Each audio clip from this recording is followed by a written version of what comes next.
Hello good morning. આપણે ગઈ વખતે લાસ્ટ લેક્ચરમાં તમને બધાને ખબર છે આપણે અભિસરણ ઘટના અને અભિસરણ દબાણ જેની સંજ્ઞા છે અભિસરણ દબાણની સંજ્ઞા છે પાઈ વિશે વાતો કરી ગયા। એમાં અર્ધપારગમ્ય પડદો પણ આવતો તો અર્ધપારગમ્ય પડદાનો ગુણ શું હતો? અર્ધપારગમ્ય પડદાને આપણે એસપીએમ કહેતા હતા। એટલે આ અર્ધપારગમ્ય પડદાનો ગુણ શું હતો? એ દ્રાવકના કણોને પસાર થવા દે પણ દ્રાવ્યના કણોને પસાર થવા દે નહીં। બરાબર છે। આ અભિસરણ ઘટના જે હતી એમાં ક્યાંથી ક્યાં જતા હતા ભાઈ? દ્રાવકના કણો મંદ દ્રાવણથી સાંદ્ર દ્રાવણ તરફ જતા હતા અથવા દ્રાવકના કણો દ્રાવકથી દ્રાવણ તરફ જતા હોય છે। બરાબર છે। અભિસરણ ઘટનામાં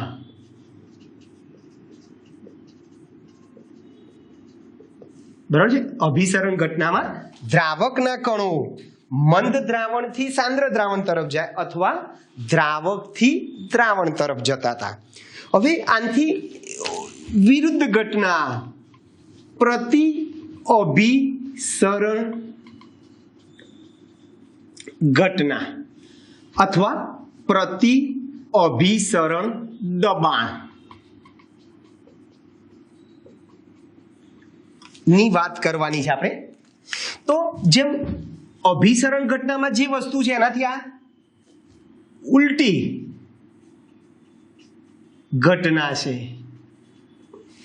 પ્રતિ અભિસરણ ઘટના એ અભિસરણ ઘટના કરતા ઉલટી ઘટના છે। અભિસરણ દબાણ કરતા વિપરીત અથવા ઉલટી ઘટના છે। ચલો આમાં શું કરીશું ભાઈ? એટલે જો ફરીથી હું તમને અભિસરણની પહેલા મારે વાત કરી દઉં એટલે પ્રતિ અભિસરણમાં તમને ખ્યાલ આવી જશે। સપોઝ કે આ એસપીએમ છે, બરાબર છે, આ દ્રાવણ છે, આ શુદ્ધ દ્રાવક છે, બરોબર છે। તો બોલો આ અર્ધપારગમ્ય પડદો મૂકીએ છે, આ દ્રાવણ છે, અભિસરણ ઘટનાને કારણે દ્રાવકના કણો ક્યાંથી ક્યાં જશે ભાઈ? દ્રાવકથી દ્રાવણ તરફ જાય। દ્રાવકના કણો દ્રાવકથી દ્રાવણ તરફ જાય, બરોબર છે। એટલે અહીંયા શું થશે ભાઈ?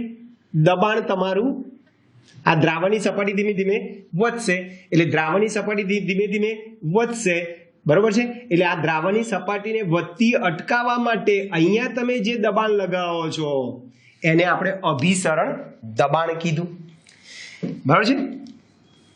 એટલે દ્રાવકથી દ્રાવણ તરફ જાય છે, આ અભિસરણ ઘટના થઈ। હવે આનાથી આપણે ઊંધી વાત કરીએ, જોજો આ દ્રાવક છે, પાણી છે, બરાબર। આ એસપીએમ છે, એસપીએમ એટલે અર્ધપારગમ્ય પડદો છે। એસપીએમ આપણે સેલ્યુલોઝ એસિટેટ લઈએ છીએ,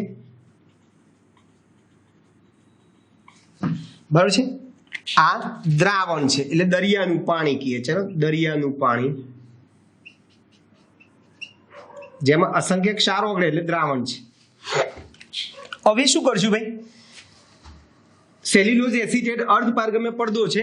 હવે તમે જોજો અભિસરણ ઘટનામાં આ બાજુથી દ્રાવકના કણો દ્રાવકથી દ્રાવણ તરફ જતા હતા, પરિણામે દ્રાવણની સપાટી વધતી હતી। એ દ્રાવણની સપાટી વધતી અટકાવવા માટે આપણે એની ઉપર જે દબાણ લગાવીએ છીએ એને આપણે અભિસરણ દબાણ કીધું। હવે શું કરીશું ભાઈ? તમે જે દબાણ લગાવો છો એ પેલા અભિસરણ દબાણ કરતા જો વધારે લગાવો તો શું થાય? બરાબર છે? અભિસરણ દબાણ કરતા વધારે દબાણ તમે લગાવો, બરાબર.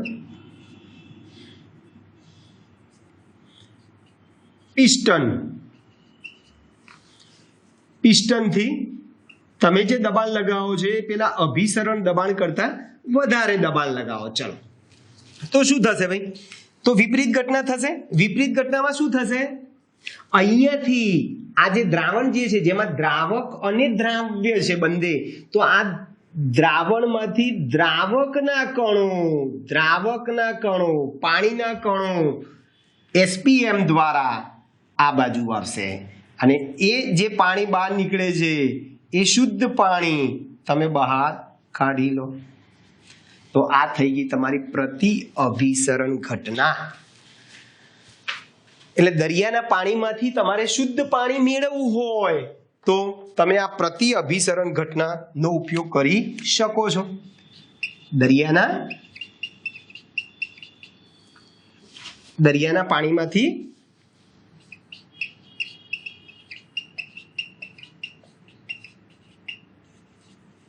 શુદ્ધ પાણી મેળવવા માટે ઉપરોક્ત પદ્ધતિ વપરાય છે. ચલો, આ જે સેલ્યુલોઝ એસિટેટ જે એસપીએમ છે, બરાબર છે, એસપીએમ એના ગુણધર્મો શું છે? એસપીએમ ના ગુણ શું કરે ભાઈ? આ પાણીના કણોને પસાર થવા દે. એટલે ચોપડીમાં પારગમ્ય કહે છે. એટલે પાણીના કણો માટે આ સેલ્યુલોઝ પારગમ્ય પડદા તરીકે વર્તે છે. એટલે પાણીના કણોને દરિયાના પાણીમાંથી દ્રાવણમાંથી આ બાજુ જવા દેશે, પણ ક્ષારો એટલે દ્રાવ્ય ના કણોને પસાર થવા દે નહીં. બરાબર, એને થવા દેશે નહીં. એટલે કે ક્ષારો માટે આ અર્ધ પારગમ્ય પડદો એ અપારગમ્ય છે, બરાબર છે. પાણી માટે આ પડદો પારગમ્ય તરીકે વર્તે છે, એટલે કે પાણીના કણોને પસાર થવા દે છે, પણ દ્રાવ્યના કણોને પસાર થવા દેતો નથી. તો પ્રતિ અભિસરણ ઘટના ક્લિયર દોસ્તો. અભિસરણને કારણે દ્રાવકના કણો દ્રાવકથી દ્રાવણ તરફ જાય છે, પરિણામે દ્રાવણની સપાટી વધે છે. એ દ્રાવણની સપાટીને વધતી અટકાવવા માટે જે દબાણ લગાવે છે એને આપણે અભિસરણ દબાણ કીધું. એના કરતા ઊંધી ઘટના છે. આમાં શું કરીશું ભાઈ? દ્રાવક અને દ્રાવણ ભરીએ. તમે અભિસરણ દબાણ કરતા વધારે દબાણ લાગુ પાડશો, અહીંયા વધારે દબાણ લાગુ પાડશો તો દ્રાવણમાંથી દ્રાવકના કણો દ્રાવણથી દ્રાવક તરફ જાય છે, ઊંધી ઘટનાથી. એટલે અહીંયા દ્રાવક પાણી શુદ્ધ આપણને મળતું જાય છે. એટલે દરિયાના પાણીમાંથી તમારે શુદ્ધ પાણી મેળવવું હોય તો આ જ પ્રોસેસ કરવાની છે. એમાં અર્ધ પારગમ્ય પડદા તરીકે આપણે સેલ્યુલોઝ એસિટેટ વાપરીશું, બરાબર છે. એ અર્ધ પારગમ્ય પડદા સેલ્યુલોઝ એસિટેટ વડે દરિયાના પાણીને આપણે અલગ કરી દઈશું. આ બાજુ સાદું પાણી રાખીશું. અહીંયા દબાણ આપણે અભિસરણ દબાણ કરતાં વધારે દબાણ આપીશું તો દરિયાના પાણીમાંથી પાણીના અણુઓ આ સેલ્યુલોઝ એસિટેટ પસાર થવા દેશે અને આ બાજુ આપણને શુદ્ધ પાણી મળતું જશે. આ ઘટનાને આપણે શું નામ આપ્યું ભાઈ? પ્રતિ અભિસરણ ઘટના. ચલો, આપણે આના ઉપરથી આપણે દાખલા જોઈએ પાછા 2-3.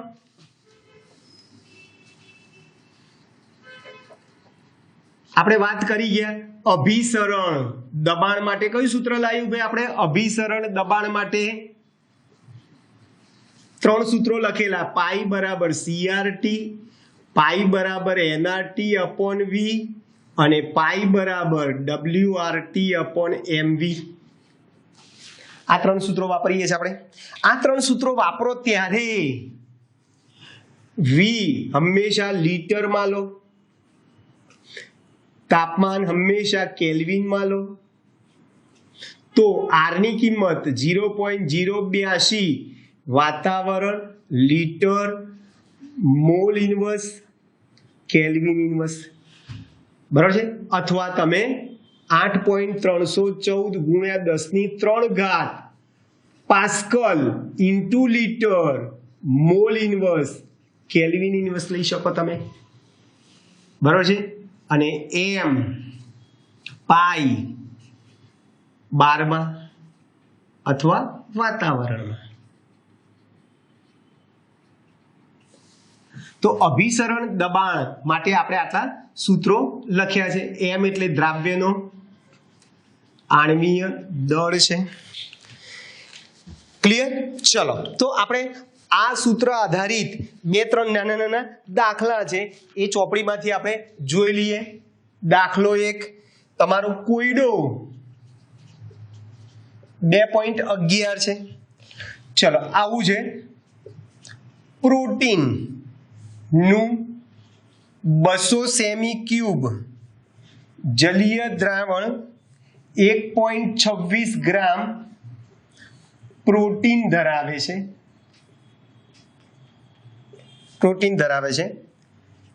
300 કેલ્વિન તાપમાને દ્રાવણનું અભિસરણ દબાણ 2.57 × 10⁻³ બાર છે જણાયું. તો પ્રોટીન નો મોલર દર ગણો. પ્રોટીનનો મોલર દર ગણો. ચાલો, સાવ સિમ્પલ છે. ચલો, પ્રોટીનનો મોલર દર આણ્વીય દર અથવા મોલર દર એટલે મારે શું શોધવું છે ભાઈ?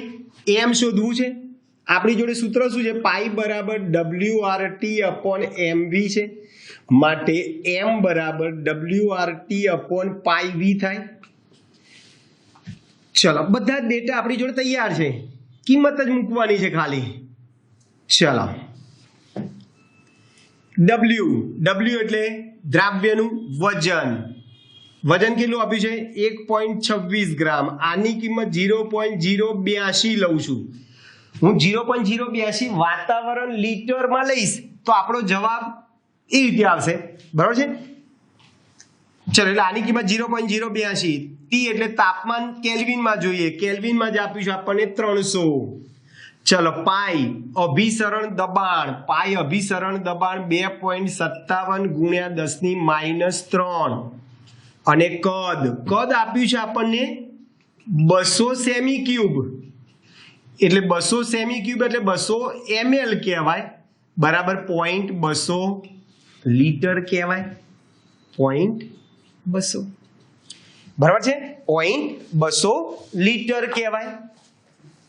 ઓકે, તો આનું તમારે શું કરવાનું છે ભાઈ? સાદું રૂપ આપવાનું છે. સાદું રૂપ આપશો તો 61,200.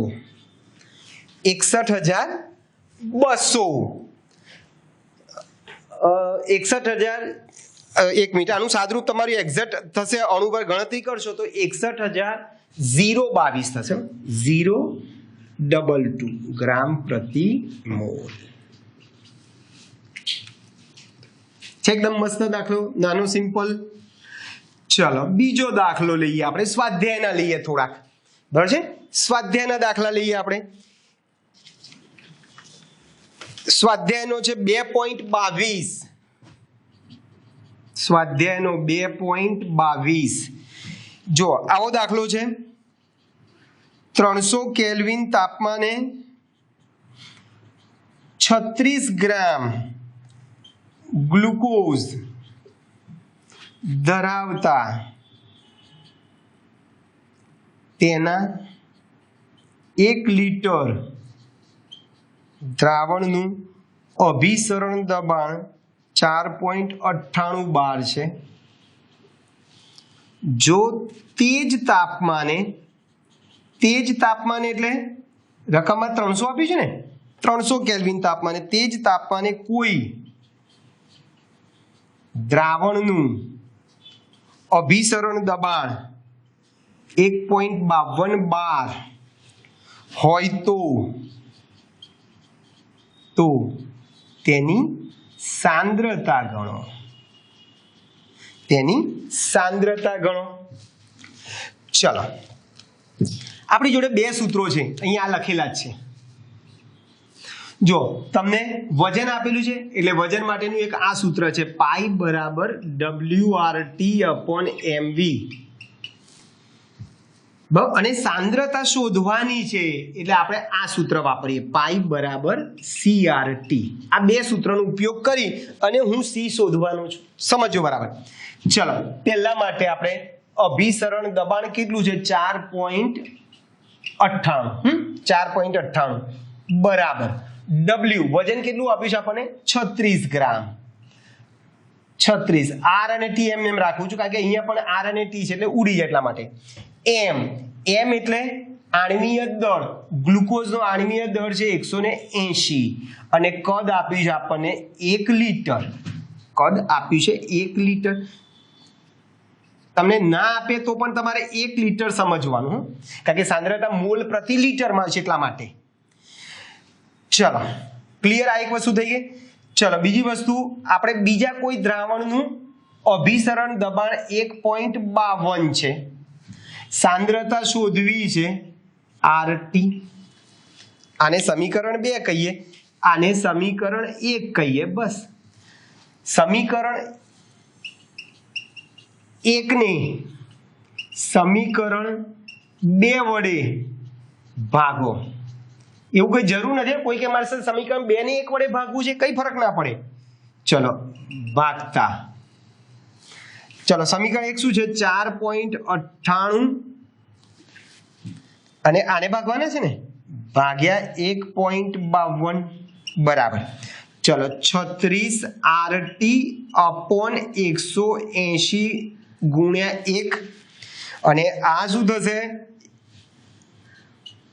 CRT થશે આ છેદમાં લખ્યું આ ઉપર લખ્યું પહેલા ને બીજા વડે ભાગી નાખ્યું તો તમારે આટલી વસ્તુ ઉડી ગઈ જો RT ઉડી ગયા C તમારે શોધવાનું છે એટલે C ને સૂત્રનો કરતા બનાવી દો તો C અહીંયા આવી જાય ચલો C ને આપણે સૂત્રનો કરતા બનાવીએ તો શું થશે ભાઈ 101.52 ગુણ્યા 36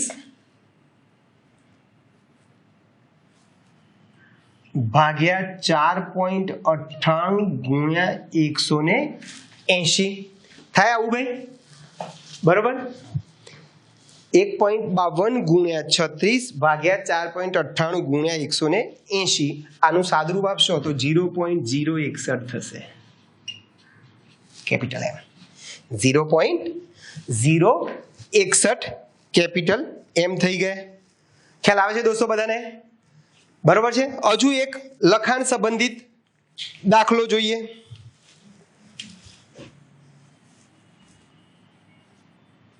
લખાણ સંબંધિત પ્રશ્ન ચલો લખાણ સંબંધિત પ્રશ્ન તમારો 2.12 છે ચલો રકમ આવી છે 37°C તાપમાને 450 ml પાણીમાં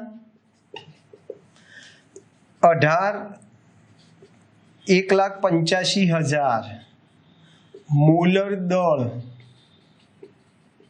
ધરાવતા એક પોલિમર ના 1 ગ્રામ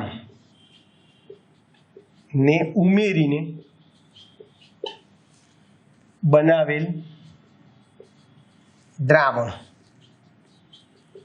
નું અભિસરણ દબાણ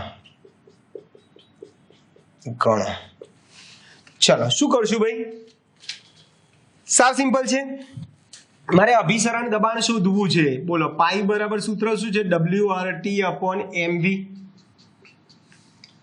બધા ડેટા તૈયાર છે ચાલો W એટલે વજન કેટલા ગ્રામ વજન કીધું છે 1 ગ્રામ વજન કીધું છે R બરાબર હવે બરાબર જોજો R ની કિંમત હું 0.082 લઈશ તો અભિસરણ દબાણ આપણને 12 માં મળે બરાબર છે 12 માં મળે 12 એકમમાં મળે પણ જો તમે R ની કિંમત 8.314 ગુણ્યા 10 ની 3 પાસ્કલમાં લેશો 8.314 ગુણ્યા 10 ની 3 પાસ્કલમાં લેશો તો અભિસરણ દબાણ પણ શેમાં મળશે ભાઈ પાસ્કલમાં મળે બરાબર, ગમે તે તમે આ પાસ્કલમાં લેશો તો પાસ્કલમાં મળશે, આની કિંમત 0.082 વાતાવરણ લીટર પ્રતિ મોલ કેલ્વિનમાં લેશો તો તમારો જવાબ 12 માં આવશે, વાતાવરણમાં આવશે. એટલે અહીંયા મેં પાસ્કલમાં લીધું છે. ચલો, તાપમાન તમને આપ્યું છે 37 વત્તા 273, આપણે કેલ્વિનમાં ફેરવવું પડે ને, એટલે 310 કેલ્વિન છે. ચલો, આણ્વીય દળ આપણને આપેલો છે 1,85,000 અને કદ આપ્યું છે આપણને 450 ml. કદ હંમેશા શેમાં જોઈએ ભાઈ? લીટરમાં. એટલે 450 ml આપ્યું છે અને લીટરમાં ફેરવી દીધા એટલે 0.450 થઈ ગયા. બરોબર છે. તમારે આનું સાદરૂપ તમે આપશો તો 30.96 થશે, 30.96 પાસ્કલ આવશે.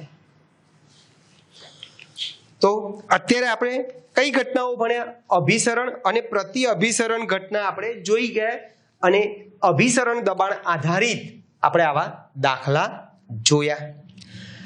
ક્લિયર દોસ્તો? તો આ થઈ ગયું તમારું અભિસરણ ઘટનાઓની વાત કરી. હવે આપણે થોડાક આગળ જવાનું છે. અસામાન્ય મોલર દળ. શું કીધું ભાઈ? અસામાન્ય મોલર દળ.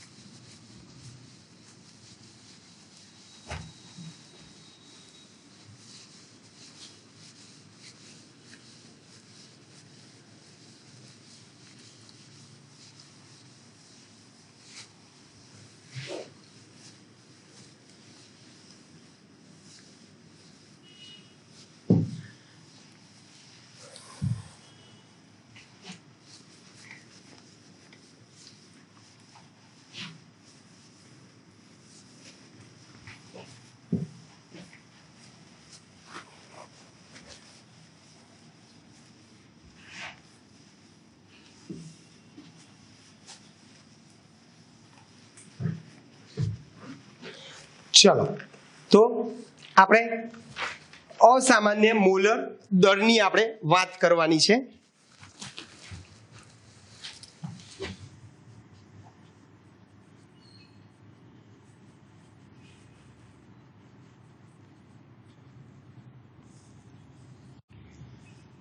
તથા વોન્ટ ઓફ અવયવ I.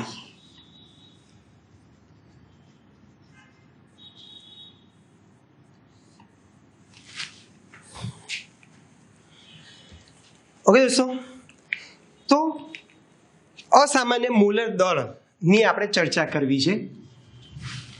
શરૂઆત કરીએ આપણે કે કોઈ પણ તમે આયનીય સંયોજન લો. આયનીય સંયોજન ને પાણીમાં તમે ઓગાળો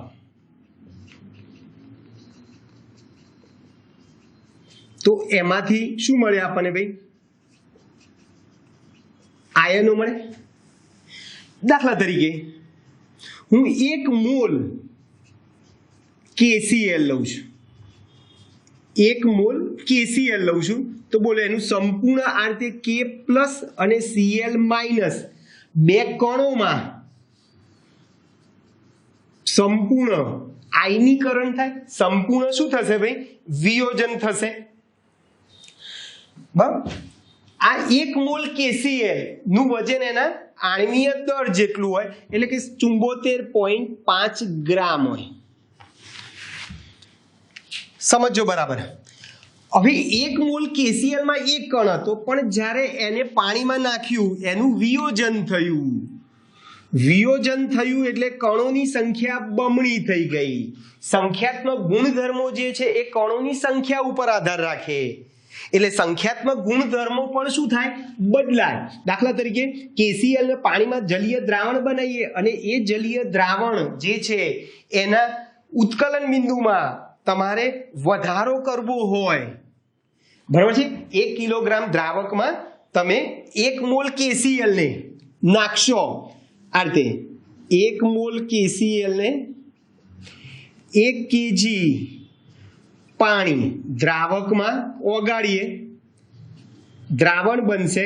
એ દ્રાવણના ઉત્કલન બિંદુમાં શું થશે ભાઈ? વધારો થાય. તો એ વધારો સપોઝ કે 0.52 છે, 0.52 કેલ્વિન થાય.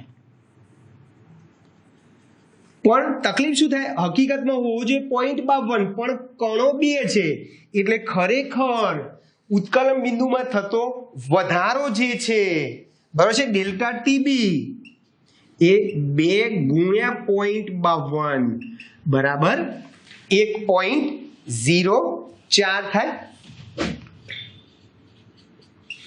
એટલે ઉત્કલન બિંદુમાં જે વધારો થવો જોઈએ એના કરતા અહીંયા બમણો થયો, કારણ કે કણોની સંખ્યા બમણી થઈ. ચલો આ જ વસ્તુ આપણે મોલર દળ માટે વાત કરવાની છે. અહીંયા આપણને કેટલા કણ મળ્યા? 2 મોલ કણ કહેવાય. શું કહેવાય ભાઈ? 2 મોલ કણ છે, 2 મોલ કણો મળ્યા. એટલે તમે ત્રિરાશિ મૂક્યું હોય તો 2 મોલ કણનું વજન 2 મોલ KCl ના કણનું વજન એકચ્યુઅલી કેટલું છે ભાઈ? 74.5 છે. માટે 1 મોલ KCl અથવા 1 મોલ KCl ના કણનું વજન કેટલું થાય? તો 1 ગુણ્યા 74.5 ભાગ્યા 2 એટલે 74.5 ના અડધા કેટલા થશે ભાઈ? 37.25. તો હકીકતમાં શું થયું ભાઈ?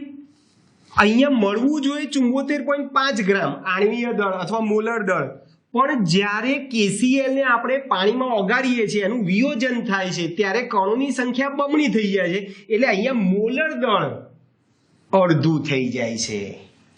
કણોની સંખ્યા 2 હતી એટલે અહીંયા આ જે ઓરિજિનલ જે સાચું આણ્વીય દળ હતું એના કરતા અહીંયા 2 વડે ભાગી નાખ્યા. અહીંયા કણ 3 મળતા હોત તો આ સાચા મોલર દળને આપણે 3 વડે ભાગત. તો આ વિયોજન વખતે યાદ રાખજો, વિયોજન માં કણોની સંખ્યા શું થાય છે ભાઈ?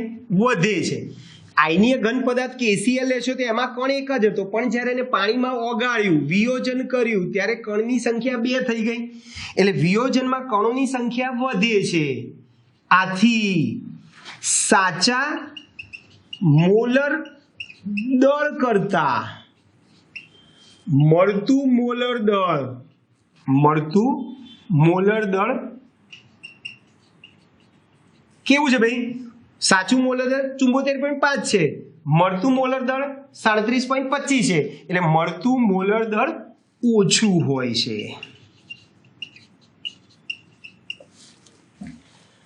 તો વિયોજનમાં જે આપણને જે સાચું મોલર દળ જે મળવું જોઈએ એના કરતા આપણને મોલર દળ ઓછું મળે. સમજો બરાબર? અહીંયા 2 કણ હતા એટલે આ સાચા મોલર દળને મેં 2 વડે ભાગ્યા. અહીંયા સપોઝ કે K2SO4 તમે લો જેનું સંપૂર્ણ વિયોજન થાય તો અહીંયા ટોટલ 3 કણ થાય, તો આ સાચા મોલર દળને 3 વડે આપણે ભાગીશું. ટૂંકમાં વિયોજનમાં જે મોલર દળ આપણને મળવું જોઈએ, સાચું મોલર દળ મળવું જોઈએ, જે મોલર દળ મળવું જોઈએ એ સાચા મોલર દળ કરતા કેવું મળે છે? આપણને ઓછું મળે છે. યાદ રાખજો. ચલો આનથી આપણે ઊંધી વાત કરીએ. જેમ વિયોજનમાં આયનીકરણ થાય છે એ જ પ્રમાણે આપણે સુયોજનની આપણે વાત કરીએ. સપોઝ કે આખી ઘટના જે છે એ આપણે વિયોજનની વાત કરીએ.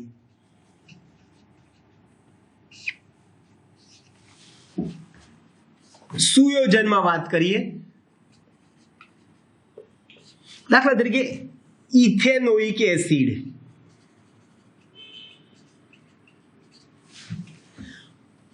એને એસિટિક એસિડ પણ કહેવાય. બરાબર? એસિટિક એસિડ ને આપણે બેન્ઝીનમાં ઓગાળીએ. સમજો બરાબર હો ભાઈ? એસિટિક એસિડને આપણે શેમાં ઓગાળીએ ભાઈ? બેન્ઝીનમાં. તો શું થશે? આ એસિટિક એસિડને આપણે આમ લખીએ CH3COOH, COOH અથવા આમ લખીએ OH. ચલો બીજો અણુ લઉં છું એસિટિક એસિડનો CH3 C ડબલ બંધ O C ડબલ બંધ O OH આમ લખીએ તો આ એસિટિક એસિડ ને તમે બેન્ઝીનમાં ઓગાળશો તો એમાં શું થશે આવા બે અણુ ભેગા થશે H બંધથી બે અણુઓનું સુયોજન થાય છે બે અણુઓ ભેગા થાય છે અને એક અણુની જેમ વર્તે છે એક અણુની જેમ વર્તે છે અને પરિણામે એમાં જે આપણને જે સાચો મોલર દર મળવો જોઈએ એ એના કરતાં આપણને વધારે મળે છે આના કરતાં ઊંધું એટલે બરાબર યાદ રાખજો એસિટિક એસિડને બેન્ઝીનમાં સુયોજિત કરવામાં આવે છે ત્યારે એસિડિક એસિડના બે કણો એ એક કણની જેમ વર્તે છે આ બે કણો એક કણની જેમ વર્તે અહીંયા એક કણ બે કણની જેમ વર્તે છે બરોબર છે પરિણામે મળતું મોલર દળ એ સાચા મોલર દળ કરતા વધુ મળે છે અહીંયા ઓછું મળે છે આપણે ઉદાહરણ આપીને જુઓ KCl નું ઉદાહરણ બરાબર છે અહીંયા ઉદાહરણ આપું દાખલા તરીકે એસિટિક એસિડ એનું અણુસૂત્ર CH3COOH નો સાચો મોલર દળ તમે ગણશો તો 60 થશે 60 છે પરંતુ સુયોજનને કારણે બોલો સુયોજનને કારણે એસિડિક એસિડના બે કણો એ એક કણની જેમ વર્તે છે એટલે સુયોજનને કારણે તેનો મોલર દળ સુયોજનને કારણે તેનો મોલર દળ 2 ગુણ્યા 60 બરાબર 120 ગ્રામ પ્રતિ મોલ થાય એકદમ સિમ્પલ છે ખ્યાલ આવી ગયો દોસ્તો તો બરાબર યાદ રાખજો વિયોજનમાં કણોની સંખ્યા વધે છે પરિણામે જે મોલર દળ મળે છે એ સાચા મોલર દળ કરતાં ઓછો મળે છે જ્યારે સુયોજન થાય છે કણો જ્યારે ભેગા થાય છે ત્યારે કણોની સંખ્યા ઘટે છે કણોની સંખ્યા ઘટતી હોવાથી આપણને જે મોલર દર મળે છે એ સાચા મોલર દર કરતાં વધુ મળે છે આ પણ પરીક્ષામાં ઘણીવાર પૂછાયેલું છે એસિડિક એસિડનો મોલર દર બેન્ઝીનમાં બમણો થશે 120 કહેવાય એ જ પ્રમાણે બેન્ઝોઇક એસિડનો 122 હોય તો બેન્ઝોઇક એસિડનો બેન્ઝીનમાં મોલર દર 244 છે બમણો થઈ જાય છે બરોબર છે એટલે આપણને જે મોલર દર જે મળે છે સાચા મોલર દર કરતાં આપણને વધારે કાં તો ઓછો મળે છે બરોબર છે એટલે આવું મોલર દળ કે જે અપેક્ષિત અથવા જે મોલર દળ અપેક્ષિત અથવા સામાન્ય અથવા સાચા મોલર દળ કરતાં ઓછું કે વધુ મળે છે આવા મોલર દળને અસામાન્ય મોલર દળ કહીશું ક્લિયર દોસ્તો તો બરાબર યાદ રાખજો સુયોજન અને વિયોજન કરશો ત્યારે મોલર દર જે મળવું જોઈએ એના કરતાં ઓછું મળશે સુયોજન કરશો ત્યારે કણોની સંખ્યા ઘટી જાય છે એટલે અહીંયા જે આપણને જે મોલર દર મળવું જોઈએ એના કરતાં અહીંયા મોલર દર આપણને વધારે મળે છે એટલે આપણને જે અપેક્ષિત જે મોલર દર અથવા સાચું જે મોલર દર જે મળવું જોઈએ એના કરતાં વધારે કે ઓછું મળે છે જેને આપણે શું કહીશું ભાઈ અસામાન્ય મોલર દર ક્લિયર દોસ્તો હવે એક વસ્તુ યાદ રાખો, એટલે શું થાય, વોન થોપ નામના વૈજ્ઞાનિકે આવું અસામાન્ય મોલર દર માટે વોન થોપ નામના વૈજ્ઞાનિકે એક અવયવ આણ્વીય દર શોધવાના સૂત્રમાં એક અવયવ દાખલ કર્યો, જેને આપણે વોન થોપ અવયવ આઈ કહીશું. શું કહીશું ભાઈ? વોન થોપ અવયવ આઈ કહીશું. એટલે વોન થોપ નામના વૈજ્ઞાનિકે આણ્વીય દળ શોધવાના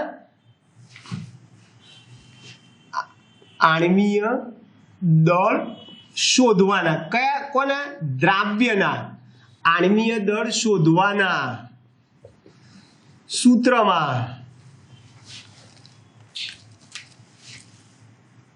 એક નવો અવયવ દાખલ કર્યો, જેને વોન થોપ અવયવ આઈ કહીશું. જેમ કે તમને ખબર છે, જો આપણે ઝડપથી સૂત્ર લખી દઈએ, બોલો P10 minus P1 upon P10 બરાબર સૂત્ર શું હતું ભાઈ?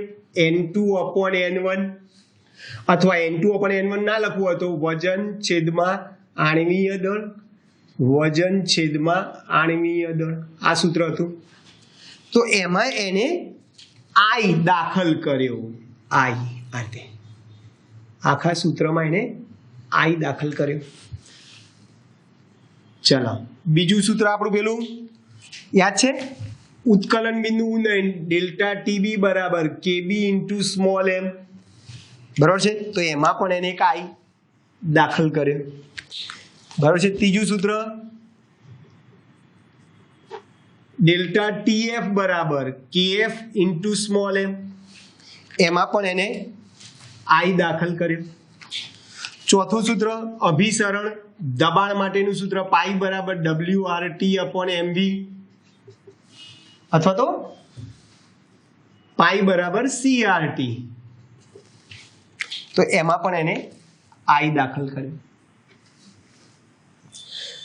ક્લિયર? તો જેમાં યાદ રાખો કે સાહેબ આપણે અગાઉ અભિસરણ દબાણ શોધવું હોય તો WRT અપોન MV સૂત્ર ક્યારે વાપરવાનું અને આઈ ક્યારે વાપરવાનું, આઈ વાળું સૂત્ર તો સાવ સિમ્પલ છે. તમે એવા દ્રાવ્ય પદાર્થ લો, સપોઝ કે સુક્રોઝ લો, ગ્લુકોઝ લો, યુરિયા લો, જેનું આયનીકરણ થાય નહીં, જેનું વિયોજન થાય નહીં, તો એના માટે તમારે આ સૂત્ર વાપરવાનું, આઈ વાપરવાનું નહીં. પણ તમે KCl લો, બરોબર છે, K2SO4 લો, જેનું આયનીકરણ થાય છે, જેમાં કણોની સંખ્યા બદલાય છે, તો એના માટે તમારે આઈ વાપરવા વાળું સૂત્ર લેવાનું છે. ચલો આઈ શોધવા માટેના સૂત્રો બી યાદ રાખજો. આઈ બરાબર નાના નાના 3 સૂત્રો છે આઈના. ચલો પહેલું સૂત્ર આવું છે, સામાન્ય મોલર દર છેદમાં સામાન્ય મોલર દર છેદમાં અસામાન્ય મોલર દર.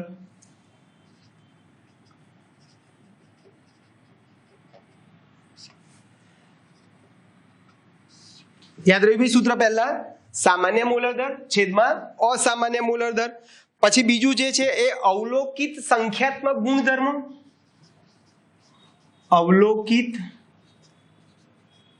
સંખ્યાત્મક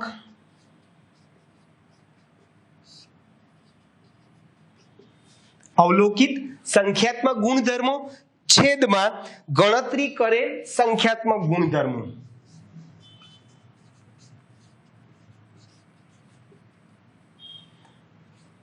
હજુ ત્રીજું સૂત્ર છે, ત્રીજું સૂત્ર છે તમારું ઉપર આવશે, સુયોજિત અથવા વિયોજન, સુયોજન અથવા વિયોજન પછીના કણોની કુલ સંખ્યા, બરાબર, કણોના મોલની, ચલો કણોના મોલની કુલ સંખ્યા. અને અહીંયા સુયોજન કે વિયોજન પહેલાના પહેલાના અથવા અગાઉના કણોના મોલની કુલ સંખ્યા. બરોબર છે. બીજું એક વિયોજન અંશ આલ્ફા, વિયોજન અંશ આલ્ફાનું એક નાનકડું સૂત્ર છે, યાદ રહેવું છે, i-1 upon n-1. યાદ રહ્યું? i-1 upon n-1. અને સુયોજન અંશ જેને આપણે x કહીશું, સુયોજન અંશ x નું સૂત્ર છે 1 minus i into n upon n-1. અહીંયા n એટલે i એટલે વન ટોપ અવયવ અને n એટલે વિયોજિત થતા કણોની સંખ્યા. સપોઝ કે KCl માટે અહીંયા n બરાબર 2 થાય, K2SO4 માટે n બરાબર 3 થાય. અહીંયા n એટલે સુયોજિત કણોની સંખ્યા. સપોઝ કે આ એસિટિક એસિડ માટે n બરાબર શું થાય? 2 અણુઓ ભેગા થાય છે એટલે n બરાબર ત્યાં 2 લઈશું. i એટલે તો તમારું વન ટોપ અવયવ છે. ક્લિયર દોસ્તો? અને બીજી એક વસ્તુ યાદ રાખો, સુયોજન થાય ત્યારે મને કહો, સુયોજન થાય ત્યારે કણોની સંખ્યા વધે કે ઘટે? તો કે ભાઈ 2 માંથી 1 થાય છે એટલે કણની સંખ્યા ઘટે છે એટલે i નું મૂલ્ય ઘટે છે <1. અને વિયોજન વખતે કણોની સંખ્યા શું થાય ભાઈ? વધે છે, હોય એના કરતા બમણી કે 3 ગણી થાય છે એટલે i નું મૂલ્ય વધે છે, i > 1 થાય. યાદ રાખો દોસ્તો, આદર્શ દ્રાવણ માટે, આદર્શ દ્રાવણમાં વિયોજન કે સુયોજન થતું નથી એટલે આદર્શ દ્રાવણ માટે i ની કિંમત કેટલી હોય ભાઈ? 1 હોય. i ની કિંમત કેટલી હોય? 1 હોય. તો આ થઈ ગયું આપણું સુયોજન અને વિયોજનની આપણે ચર્ચા કરી લીધી.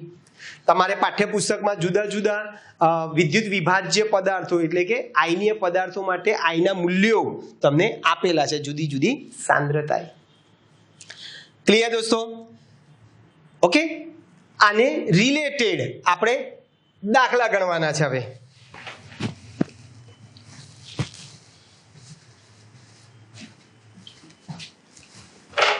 આને રિલેટેડ આપણે થોડાક દાખલા જોઈ લઈએ.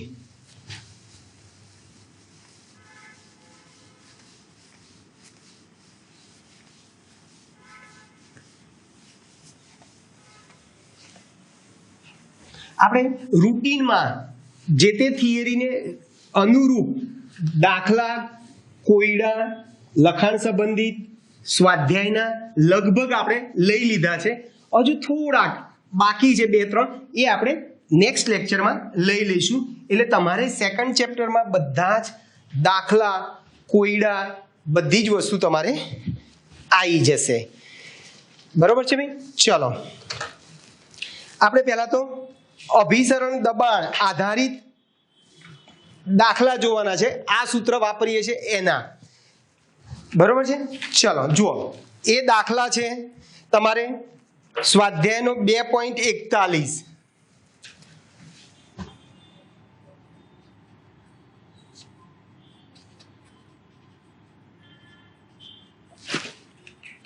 ચલો 2.41 સાવ સિમ્પલ છે. ચલો રકમ આવી છે 25°C તાપમાને 2 લીટર પાણીમાં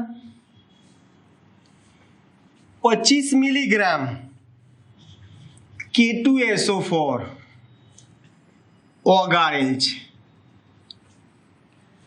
બરાબર છે? અભિસરણ દબાણ ગણો, દ્રાવણનું અભિસરણ દબાણ ગણો. K2SO4 નું સંપૂર્ણ વિયોજન અથવા આયનીકરણ થાય છે એવું આપણે ધારી લેવાનું છે. ચલો બોલો, K2SO4 નું સંપૂર્ણ આયનીકરણ થાય છે એટલે બોલો K2SO4 નું આ રીતે સંપૂર્ણ આયનીકરણ થાય 2K+ વત્તા SO4 -2. તો બોલો અહીંયા કણો કેટલા? કણો એટલે i ની સંખ્યા કેટલી થઈ ગઈ તમારી? 3 થઈ ગઈ. કણોની સંખ્યા કેટલી થઈ ગઈ ભાઈ તમારી? 3 થઈ ગઈ. આપણે અભિસરણ દબાણ શોધવું છે કયું સૂત્ર વાપરીશું ભાઈ? પાઈ બરાબર, હવે જુઓ આઈ આવ્યો છે, એટલે આપણે કયું સૂત્ર વાપરીશું ભાઈ? આ સૂત્ર વાપરીએ ભાઈ, પાઈ બરાબર આઈ WRT અપોન MV. ડેટા મૂકી દો બધા. ચલો, આઈ એટલે 3, W એટલે દ્રાવ્યનું વજન 25 મિલીગ્રામ. બોલો 25 મિલીગ્રામ ને આપણે ગ્રામમાં ફેરવવું તો કેટલા વડે ગુણશો ભાઈ? 10⁻³ ગ્રામ થઈ ગયું. ચલો, વજન W આપ્યું છે R 0.082, તાપમાન તમને આપ્યું છે 25 સેલ્સિયસ છે, એટલે 25 વત્તા 273 298 કેલ્વિન તાપમાન આપેલું છે. ચલો, M આણ્વીય દળ. ચલો, K2SO4 નો આણ્વીય દળ તમને આપશે 174. અહીંયા રકમમાં આપેલો જ છે, આણ્વીય દળ 174 છે ગ્રામ પ્રતિ મોલ. અને કદ V 2 લીટર. બસ આનું તમે સાદું રૂપ આપી દો તો 5.27 ગુણ્યા 10⁻³ બારમાં અથવા વાતાવરણમાં જવાબ આવ્યો. કારણ કે મેં અહીંયા આરની કિંમત શેમાં લીધી છે? વાતાવરણમાં, બારમાં લીધી છે, એટલા માટે પાસ્કલમાં લીધી હોત તો તમારો જવાબ પાસ્કલમાં આવત. બરાબર છે? એટલે ખ્યાલ આવ્યો. આઈ ક્યારે વાપરવાનો ને આઈ વગર ક્યારે સૂત્ર? આના 2 દાખલા, આઈ વગર બી આપણે આગળ 2 દાખલા શીખવાડે. એ 2 દાખલામાં મને બરાબર યાદ છે. એમાં ગ્લુકોઝ અને સુક્રોઝ ખાંડની વાત કરતા હતા, યુરિયાની વાત કરતા હતા. એમાં એક જ કણ આવે. આમાં એક કરતા વધારે કણ હોય, જ્યારે સુયોજન કે વિયોજન થાય ત્યારે તમારે આઈ વાપરવાનો. ચલો, બીજો દાખલો છે સ્વાધ્યાયનો 2.40. સ્વાધ્યાયનો 2.40 આવું છે. 27°C તાપમાને 0.75 વાતાવરણ ATM એટમોસ્ફિયર અભિસરણ દબાણ દર્શાવે તેવા CaCl2 ના દ્રાવણ માટે 2.5 લીટર પાણીમાં દ્રાવણ બનાવવા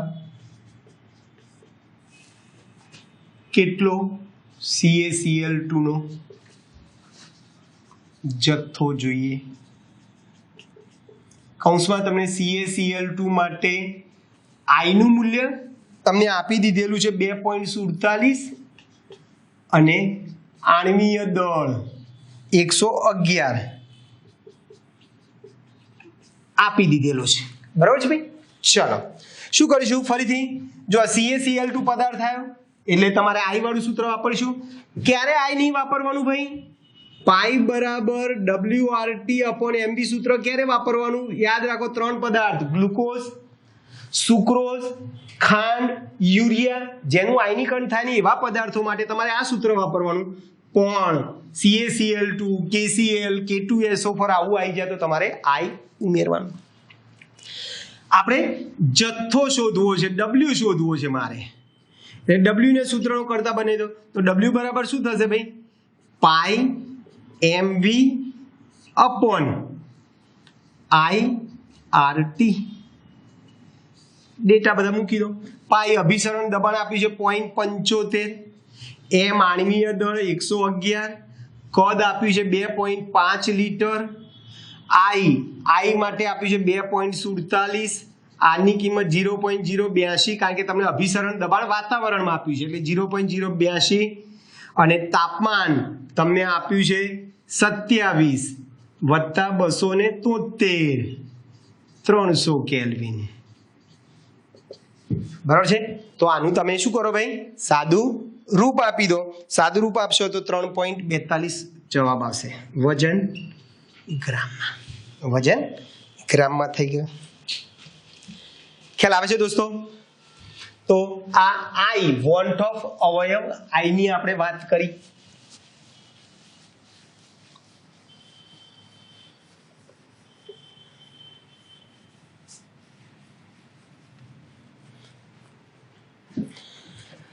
હજુ એક દાખલો આપણે લઈએ સ્વાધ્યાયનો. કોયડો લઈ લઈએ. ચલો પહેલા કોયડો 2.12.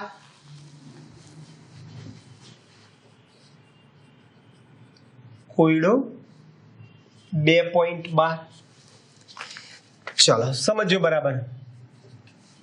25 ગ્રામ બેન્ઝીનમાં 25 ગ્રામ બેન્ઝીનમાં ઓગાળેલ 2 ગ્રામ બેન્ઝોઇક એસિડ માટે ઠાર બિંદુ અવનયન એટલે ડેલ્ટા TF 1.62 કેલ્વિન છે. બેન્ઝીન માટે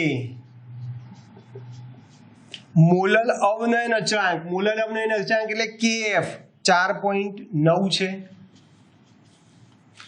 જો એસિડ દ્રાવણમાં દ્વિઅણુ બનાવતો હોય તો સુયોજનના ટકા ગણો. ચલો પહેલા તો બેન્ઝોઇક એસિડ, પણ બેન્ઝોઇક એસિડ આપ્યું છે ને, બેન્ઝોઇક એસિડ નું આણ્વીય દળ શોધીએ. શું શોધીએ ભાઈ? આણ્વીય દળ. બરોબર છે. આણ્વીય દળ M2 સૂત્ર યાદ છે? ડેલ્ટા TF આપ્યું છે 1000 KF ગુણ્યા W2 અપોન W1, W2 ગુણ્યા M2 ગુણ્યા W1. પણ M2 ને આપણે સૂત્રાંક કરતા બનાવીએ છીએ, એટલે અહીંયા ડેલ્ટા TF. આ સૂત્ર તમને ખબર છે, ઓલરેડી આપણે અગાઉ આ સૂત્ર આધારિત દાખલા કરેલા છે. બરોબર છે. ચલો બધી વસ્તુ આપણને ખબર છે. 1000 KF આપણને રકમ આપ્યો છે 4.9. W2 દ્રાવ્યનું વજન 25 ગ્રામ બેન્ઝીનમાં 2 ગ્રામ દ્રાવ્ય છે અને દ્રાવક છે તમારું W1 25 ગ્રામ. ડેલ્ટા TF આપ્યો છે આપણને 1.62. આનું તમે સાદું રૂપ આપી દો. બરાબર છે. આનું તમે સાદું રૂપ આપશો તો 241.97 થશે ગ્રામ પ્રતિ મોલ. બરાબર છે. આ આપણને મળી ગયું આણ્વીય દળ. હવે બેન્ઝોઇક એસિડનું એટલે આ જે છે એ અસામાન્ય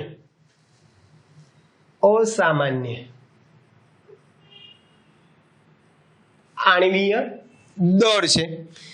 બરાબર છે. એટલે બેન્ઝોઇક એસિડનો અસામાન્ય આણ્વીય દળ આપણને કેટલો મળ્યો ભાઈ? આટલો. અસામાન્ય બોલો અથવા તો પ્રાયોગિક બોલો. ચલો પ્રાયોગિક બેન્ઝોઇક એસિડનો પ્રાયોગિક આણ્વીય દળ આપણને આ સૂત્ર, આપણે પ્રાયોગિક રીતે આ સૂત્ર મેળવ્યું છે ને, અને આ સૂત્રથી આપણને જે આણ્વીય દળ મળ્યો એ તમારો પ્રાયોગિક આણ્વીય દળ છે. સૈદ્ધાંતિક આણ્વીય દળ તમને શોધતા આવડે? બેન્ઝોઇક એસિડ એટલે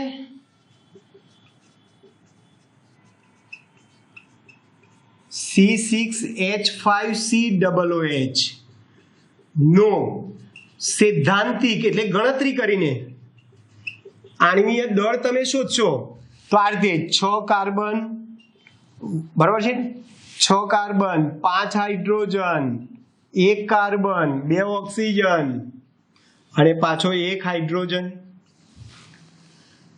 6 કાર્બનનો 12 પરમાણુય ભાર, હાઇડ્રોજનનો 1, કાર્બનનો 12, ઓક્સિજનનો 16 અને હાઇડ્રોજનનો 1. આનું સાદુરૂપ આપશો તો 122 થશે. તો આ તમે જે શોધ્યું એ ગણતરી કરીને લાયા 122. ઉપર જે આ જે સૂત્રથી મેળવ્યું છે એ તમે પ્રાયોગિક રીતે સૂત્ર મેળવ્યું છે એના ઉપરથી મળ્યો આપણને. હવે I બરાબર તમને ખબર છે. બરોબર છે. હમણાં જ આપણે આગળ સૂત્ર મૂક્યું. I બરાબર બેન્ઝોઇક એસિડનો સૈદ્ધાંતિક અણુભાર આણ્વીય દળ છેદમાં પ્રાયોગિક આણવીય દળ. ચલો સિદ્ધાંતિક આણવીય દળ કેટલો છે 122. પ્રાયોગિક આણવીય દળ કેટલો લઈએ 241.97. 241.97 આવ્યો. આનું સાદરૂપ તમે આપશો તો 0.504 મળે. 0.504 મળી ગયું ભાઈ. આઈ મળી ગયો. હવે મારે સુયોજનના અંશ શોધવા છે. સુયોજનના અંશ માટેનું સૂત્ર સુયોજન અંશ x નું સૂત્ર આપણે લખાયું યાદ છે કોને? હમણાં જ આપણે લખાયું 1 - i into n upon n minus 1. ચલો 1 i ની કિંમત કેટલી લાયા આપણે 0.504. n બરાબર હું 2 લઈશ. કેમ 2 લીધા ભાઈ? તો આપણે અહીંયા કીધું છે ને દ્વિઅણુ બનાવતો હોય છે એટલે n બરાબર 2 લઈશું. અહીંયા ત્રિઅણુ કીધો હોય તો n બરાબર શું લખીશું ભાઈ આપણે અહીંયા 3. 2 - 1 એટલે n બરાબર દ્વિઅણુ હોવાથી 2 લેવા. બરાબર છે. તો આ સૂત્રમાં મેં કિંમત મૂકી દીધી તો મને સાદુરૂપ આપ્યું 0.992. આ સુયોજનના અંશ આયા. આપણે ટકા શોધવાના છે. ટકા શોધવા તને 100 વડે ગુણી નાખો. માટે સુયોજનના ટકા 0.992 ગુણ્યા 100 બરાબર 99.2 થશે. કેટલા થશે ભાઈ? 99.2% થઈ ગયા. ક્લિયર દોસ્તો? તો અહીં સુધી આપણે રાખીએ છીએ. મેં કીધું એ પ્રમાણે બહુ જ ઓછા દાખલા તમારે સ્વાધ્યાયના બાકી છે 2-3 એ આપણે નેક્સ્ટ લેક્ચરમાં પૂરા કરી દઈશું. એટલે આપણું આ ચેપ્ટર અહીંયા કમ્પ્લીટ પૂરું થશે. ઓકે દોસ્તો, મળીએ. બાય.